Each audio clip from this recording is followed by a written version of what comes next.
اجماع ہے امت کا کہ اگر کوئی کھانا نہیں کھلا رہا تو اتنے کھانے کی جو مقدار ہے اس کی جو قیمت بنتی ہے وہ کسی مسکین کو دے دی جائے. اور خصوصاً میں تو اس میں مشورہ دوں گا کہ جو ہمارے مزدور طبقے کے لوگ ہیں یہ اکثر روزہ نہیں رکھتے. ظاہر ہے کہ اگر پورا دن یہ مزدوری کریں گے تو بیچارے کس طرح روزہ رکھ سکتے ہیں. بہرحال شریعت سے تو روزہ اس حوالے سے ان سے ساقط تو نہیں ہوگا.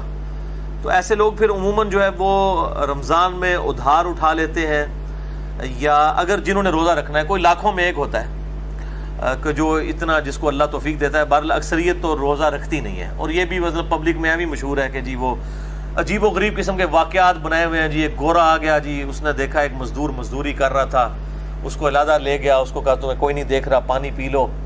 تو اس نے کہا میں اللہ کے ڈر کی وجہ سے نہیں پیوں گا، میرا روزہ ہے. تو یہ ساری میرے بھائیوں یہ لطیفے ہیں اور یہ سارے واقعات ہیں. کوئی لاکھوں میں ایک شاید اس طرح کا ہو.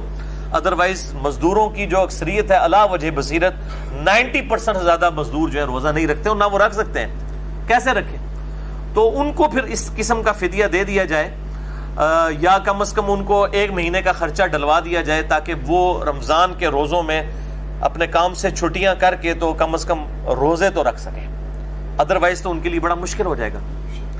تو اگر کسی کی زندگی موت کی کشمکش بن جائے اور وہ پھر اس صورتحال میں روزہ چھوڑ دے مزدوری کی وجہ سے اور بعد میں پھر سردیوں میں روزے کو مؤخر کر لے، تو اجتہاداً میں سمجھتا ہوں لا یکلف اللہ نفسا الا وسعها کے تحت کوئی نہ کوئی گنجائش نکل آئے گی. لیکن یہ عمومی گنجائش نہیں ہوگی. اس کے رشتہ داروں کی، قریبی احباب کی، دوست یاروں کی یہ ذمہ داری ہے کہ اس کے لیے کوئی ایسا معاملہ کر دے کہ تاکہ وہ رمضان میں مزدوری نہ کرے اور اس کو ایک مہینے کا خرچہ ڈلوا دیا جائے تاکہ وہ اپنا جو ہے وہ روزے رکھ سکے.